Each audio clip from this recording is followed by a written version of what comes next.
A alta competitividade do mercado faz com que as empresas cobrem cada vez mais dos seus funcionários, o que faz com que muitos profissionais fiquem sobrecarregados e levem trabalho para casa. Mas afinal, é recomendável levar trabalho para casa? Sobre esse assunto, eu converso agora com a coordenadora de relacionamento de pessoa jurídica, Fernanda Tavares. Fernanda, boa noite, seja bem-vinda ao Jornal da Fonte.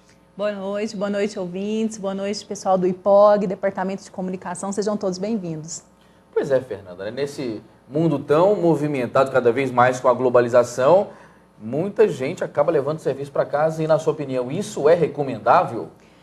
Depende. Hoje a gente tem várias modalidades de trabalho. Hoje nós temos o trabalho em formato home office, hoje nós temos também as empresas que disponibilizam tecnologias para que os colaboradores estejam à disposição da empresa. Hoje nós temos também aquele colaborador que precisa dar uma resposta para o cliente, que precisa dar um retorno e leva o trabalho para casa.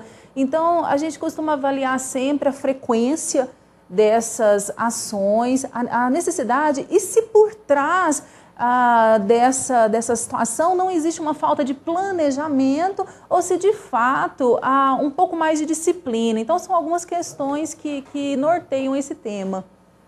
Agora, partindo do lado da legalidade, o empregado que tem um horário fixo, bate ponto, né? Porque tem muita gente que tem cargo de confiança, tem muitas pessoas que são gerentes e acabam não tendo um horário fixo no trabalho. Exatamente. Aquelas que têm, Fernanda, se caso ficar levando trabalho para casa, ela pode ser punida pela empresa ou pode até entrar com ação contra a empresa?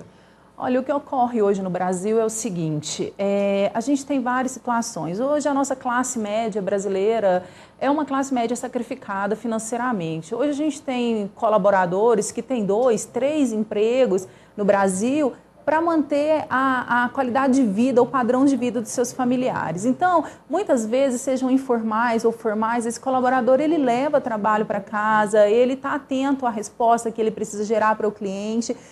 A empresa, de alguma forma, supervisiona, também incentiva através das tecnologias, mas um dado muito interessante que uma pesquisa que foi realizada no Brasil apontou é que 45% dos brasileiros não se desligam do trabalho nem quando vão para casa.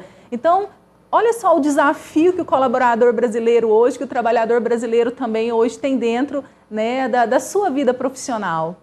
Pois é, Fernanda, e é possível equilibrar esse relacionamento de trabalho dentro do ambiente doméstico, na sua opinião? Exatamente.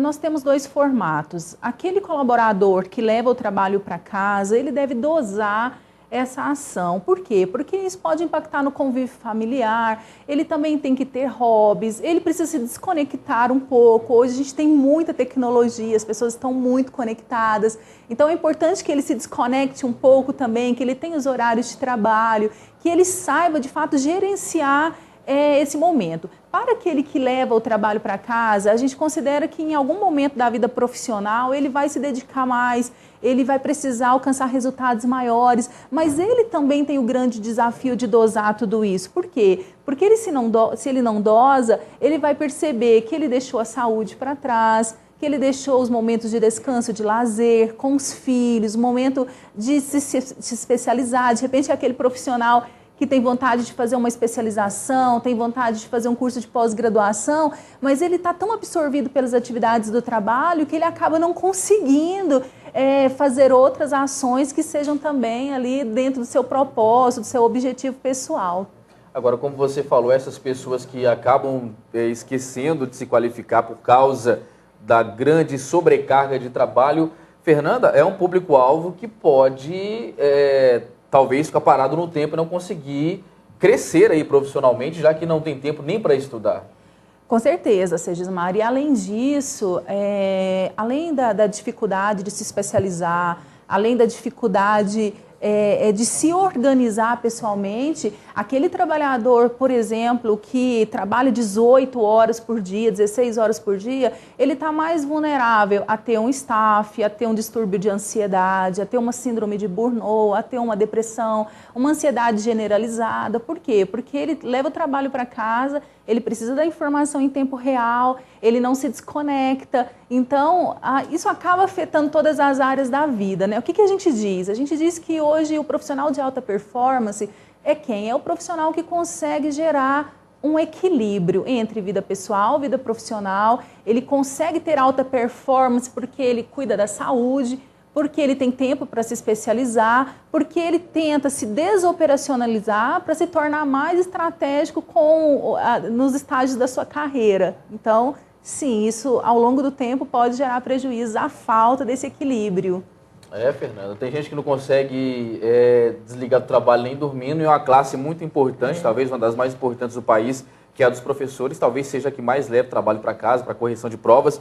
Eu agradeço a presença de Fernanda Tavares, coordenadora de relacionamento de pessoa jurídica, falando sobre a sobrecarga do trabalho. Muito obrigado pela participação, boa noite para você. Boa noite, Segismar, boa noite também a todos os ouvintes, boa noite, departamento do IPOG. E fica uma dica para todos vocês, né? Busquem o equilíbrio, a carreira profissional, a vida profissional é muito importante. A gente precisa estar bem profissionalmente para estar bem em outras áreas, mas estejam sempre atentos a esse equilíbrio que vai gerar maior segurança na sua carreira também. Muito boa noite.